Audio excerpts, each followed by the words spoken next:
Welcome to our deep dive into the fascinating world where science and magic kind of come together. Yeah. We're exploring the work of JD Stewart, an engineer and physicist who actually left the corporate world to become That's right. a full-time magician. Full-time magician. Yeah. And our mission is to kind of uncover how some of these seemingly impossible feats that he does Yeah.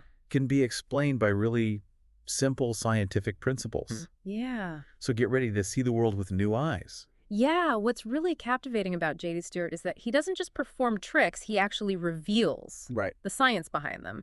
So he's really bridging the gap between these two seemingly different worlds, right? You've Yeah. got science and you've got magic, and he's demonstrating that science itself can be magical. Absolutely. And he does it with a very playful approach. Yeah. Like take the Cartesian diver, for instance. Yeah. It's this little toy that sinks and rises in a bottle of water, and he makes it into a lie detector. Oh, yeah. It's so It's fun. brilliant. But it all boils down to the fact that water doesn't like to be compressed or squashed. Right. But air can be. So Exactly. when you squeeze the bottle, you're squeezing the air inside the diver, Yeah. making it denser and causing it to sink. And then Wow. when you let go, the air expands and it floats back up. Exactly. But I love how he gets his volunteer Jesse involved Yes. and asks him all these silly questions to test the lie detector. Yeah, he makes it fun. But then he pulls back the curtain and explains exactly how it works. Right. He even emphasizes the steps of the scientific method, observe, hypothesize, experiment, analyze, publish. Yeah. It's like you're learning without realizing it. Exactly. It's a brilliant way to engage the audience, spark curiosity. Yeah. It's not just performing, he's teaching and inspiring. Okay, this next one is a classic. Yeah. A cup of water tied to a rope, swung in a circle, Uh-huh. and the water stays put.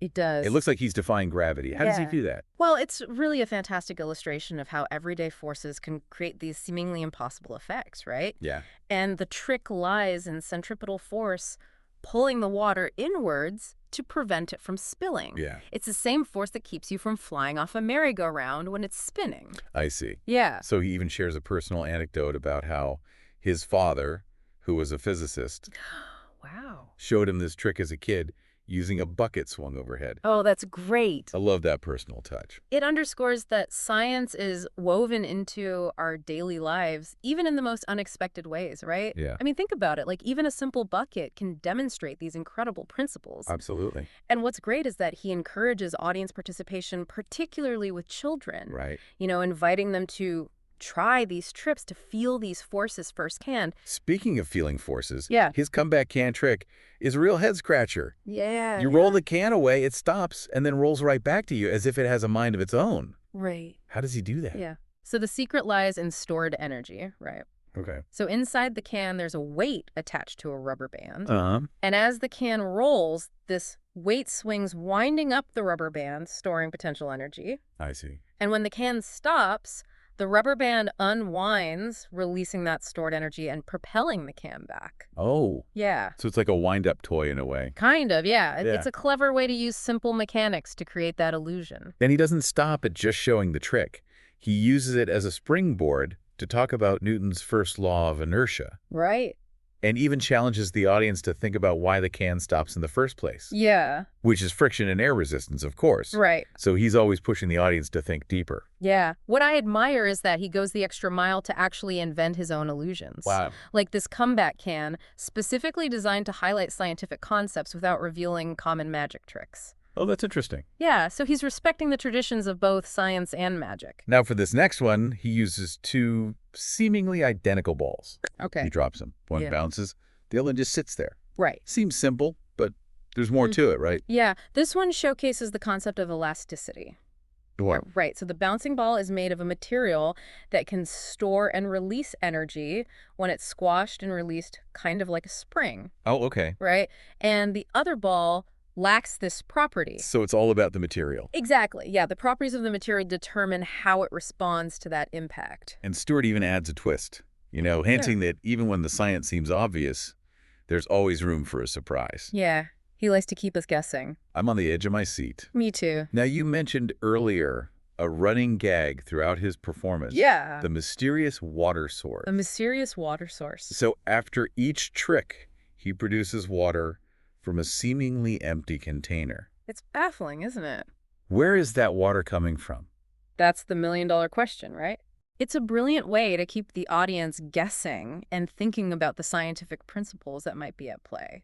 But before we unravel that mystery, Yeah. let's dive into another visually stunning trick. Newton's beads. Okay. Imagine a long chain of beads that seems to defy gravity, Yeah. flowing out of a container like a waterfall. Right. It's mesmerizing, isn't it? It is. Like a science magic waterfall. So this trick beautifully demonstrates momentum. Yeah. The beads gain momentum as they're pulled upward, Yeah. and that momentum carries them even after they leave the container. Right. It's like if you think about cracking a whip, the end keeps moving even though you stopped moving your hand. That's a great analogy. Yeah. And here's where it gets really cool. He ties this into the unique properties of polymers, Wow. those long chain-like molecules. Yes. And he explains that polymers can crawl, much like that chain of beads. It's amazing. And it's all thanks to their molecular structure. Yeah, it's a great way to make complex scientific ideas accessible and even relatable. He's showing that science is all around us, even in the toys we play with. But there's a funny catch to this trick. Whoa. He mentions that resetting it is a nightmare, Oh, no. which means no repeat performances during the show. Oh, so just once a show? Can you imagine having to untangle that massive chain of beads after every show? Oh, I can only imagine it must take ages. All right, let's move on to another gravity-defying trick. Yeah. Newton's nightmare. Okay. He uses 2 metal slugs and a copper tube. Uh-huh. One slug falls straight through. The other one descends slowly as if encountering an invisible barrier. Right. It's as if the tube is magnetic, but only for one of the slugs. Right. What's going on here? So this is a brilliant demonstration of electromagnetic induction. Okay. So the slower falling slug is magnetic, Mm-hmm. and as it falls through the copper tube, it creates a changing magnetic field. Okay. This, in turn, induces an electrical current in the copper, Right. which then generates its own magnetic field, one that opposes the falling magnet. So it's like the copper tube is fighting back against the magnetic slug. Precisely, and that's why the slug falls so slowly. Oh, Yeah, the copper tube is essentially creating an electromagnetic brake. that's fascinating. Yeah, slowing its descent. It's mind-boggling to think about these invisible forces at work. Right. And he takes it a step further, connecting the trick to the laws of thermodynamics. Yeah. He turns a physics demonstration into a life lesson. It's brilliant, isn't it? It really is. He's showing that these fundamental laws govern everything around us. He emphasizes the first law. You don't get something for nothing. Right. By pointing out that the magnetic slug is expending energy Uh-huh. to create the opposing magnetic field, which is why it falls slower. Yeah. It's not getting a free ride. Right. You have to put in the effort. And then there's the second law. You don't even do that well. Exactly. But this law reminds us that there's always some energy loss Mm-hmm. in any process. Right. In this case, some of the energy is lost as heat, generated by the electrical current flowing through the copper. Right. So even in a seemingly simple demonstration like this, we see those fundamental laws of the universe at work. It's amazing how he brings those to life. He has a knack for distilling these complex ideas into these memorable phrases. Yeah. Like you don't get something for nothing, and you don't even do that well. It makes you think. It's a reality check and a glimpse into the workings of the universe all at once. I love that. Now, are you ready for a trick that plays with light and motion? Let's do it. Let's talk about the radiometer. Okay. This is where he truly blends magic and science. Yeah. He uses a radiometer, which has these delicate veins inside a glass bulb, Mm-hmm. and he makes it spin seemingly with just the light from his fingers. Right. It's like he's got magic fingers. So it's not magic, of course, Of course not. but it's demonstrating how light carries energy. Right. The veins of the radiometer are black on one side and reflective on the other. Yeah. When light hits the black side, it absorbs more energy. Yeah. This causes the air molecules around the black side to move faster, pushing the vein and making it spin. So it's all about that transfer of energy. It's like a tiny wind turbine powered by light. I love that analogy. And here's where the magical element comes in. Okay. Remember those special rechargeable lights he got from Daytona Magic? Uh-huh.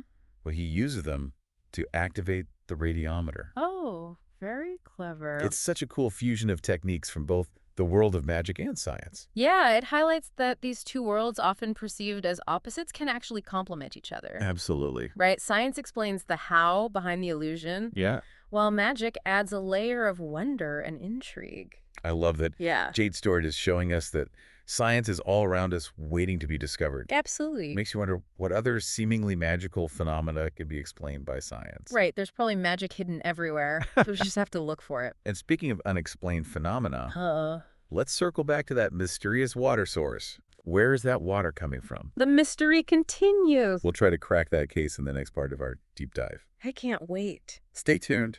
Let's put on our detective hats and try to figure this out. Where is that water coming from? Yeah. Remember, JD Stewart has a background in engineering, Right. so he probably has some pretty clever tricks up his sleeve. It's like he's a science-savvy magician, Yeah. using his knowledge to create these mind-boggling illusions. Exactly. Maybe he's rigged some sort of hidden reservoir. That's a good possibility. It could be something as simple as a bladder or a valve hidden within the container itself, Yeah. or perhaps even within his table.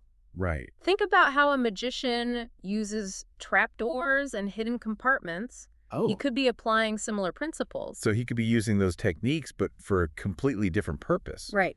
Not to make something disappear, Yeah. but to make it appear. Exactly. Instead of making a rabbit vanish, he's making water appear. Right. And he's likely using his engineering background to achieve that effect. So we're talking about a hidden mechanism that releases water on command. Yeah. Maybe with a subtle squeeze of the container or a specific gesture. Precisely. And remember how he emphasized fluid dynamics and pressure in some of his other tricks? Right. Maybe this water source trick is a subtle demonstration of those same principles disguised as a magical feat. It would be a perfect example of how he blends science and magic, Yeah. creating a seemingly impossible effect Right. while secretly demonstrating scientific concepts. It's a testament to his creativity and ingenuity. Yeah. He's finding ways to surprise and delight us while simultaneously educating us about the world around us. Okay, so while we ponder that water mystery a bit more, let's switch gears Okay.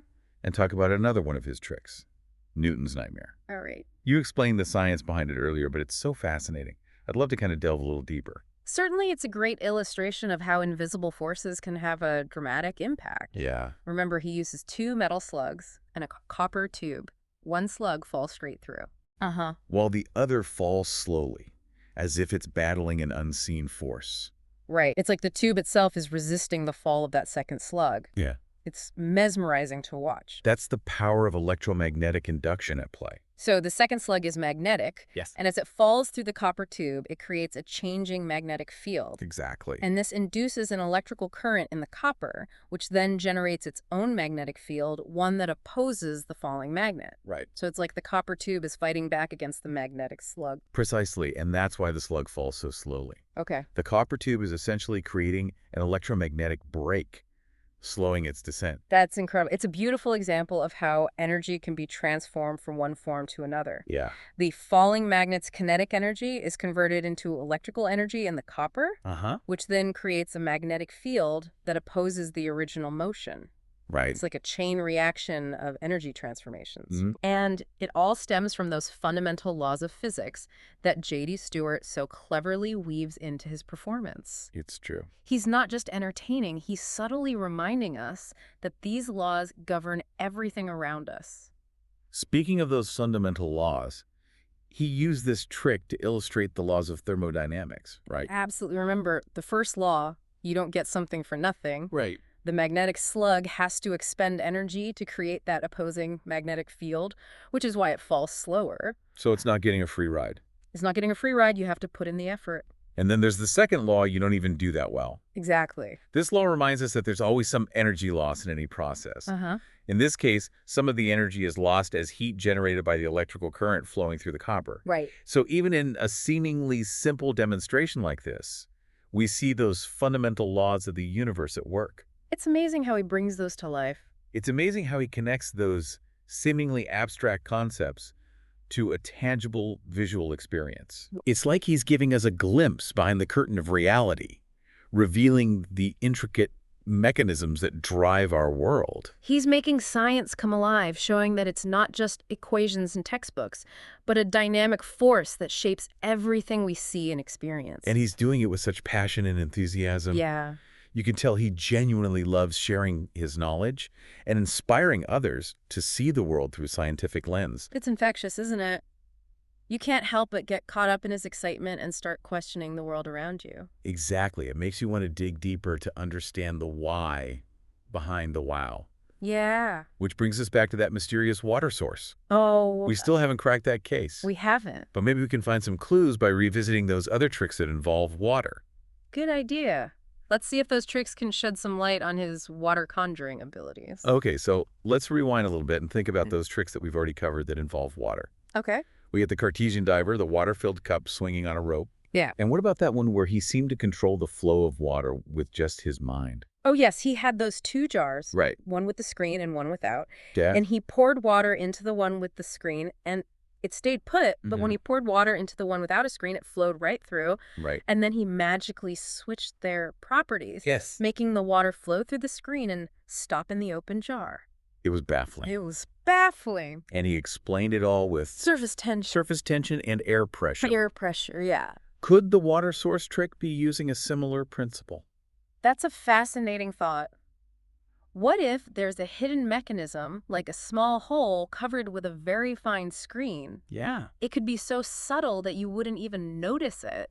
Right. And when certain conditions are met, maybe a change in air pressure or even a slight tilt of the container, water could flow through the screen, seemingly appearing out of nowhere. It would be a subtle but effective way to create the illusion of a bottomless water supply. Right. He's using science to create magic. Exactly. It's all about using those scientific principles in unexpected and engaging ways. Yeah. And that's what makes JD Stewart so compelling. He's not just performing tricks. He's inviting you to question what you see and to delve deeper into the science behind the illusion. He's reminding us that the world is full of wonder if you know where to look. Absolutely. Sometimes the most magical explanations are the scientific ones. That's a great way to put it. So we started this deep dive talking about JD Stewart turning science into magic. Yeah, we really got into it. And I think we did a great job of not just explaining it, I think so too. but really looking at everything, Yeah. all the different tricks he does. Yeah, like how those seemingly simple toys and tricks can actually illustrate complex concepts, Right. like elasticity, momentum, and electromagnetic induction. And we learned that even when the science seems pretty straightforward, there can be a twist that challenges our expectations. Right. JD Stewart always keeps us on our toes. But maybe the biggest takeaway is that science itself is a source of wonder and amazement. Absolutely. It's not just about dry facts and formulas. It's about understanding the incredible forces that shape our world. Yeah, and JD Stewart really embodies that spirit. I think so too. You know, he's shown us that science can be playful, engaging, and even magical. He's inspired us to look at the world with a sense of curiosity and to never stop questioning the how and the why behind the things we see. I think he would be delighted to know that we're walking away from this deep dive with a renewed sense of wonder about the world. Absolutely. And who knows, maybe some of our listeners will even be inspired to try some of these tricks themselves. Yeah. You don't need a fancy lab or a stage, just a little bit of curiosity and a willingness to experiment. Exactly. So the next time you encounter something that seems impossible or magical, remember what JD Stewart has taught us. Right. Ask yourself, what's the science behind this? You might be surprised by what you discover. I think we all might be. Thanks for joining us on this deep dive into the fascinating world where science meets magic. It's been a pleasure. We'll catch you next time for another adventure in knowledge and exploration.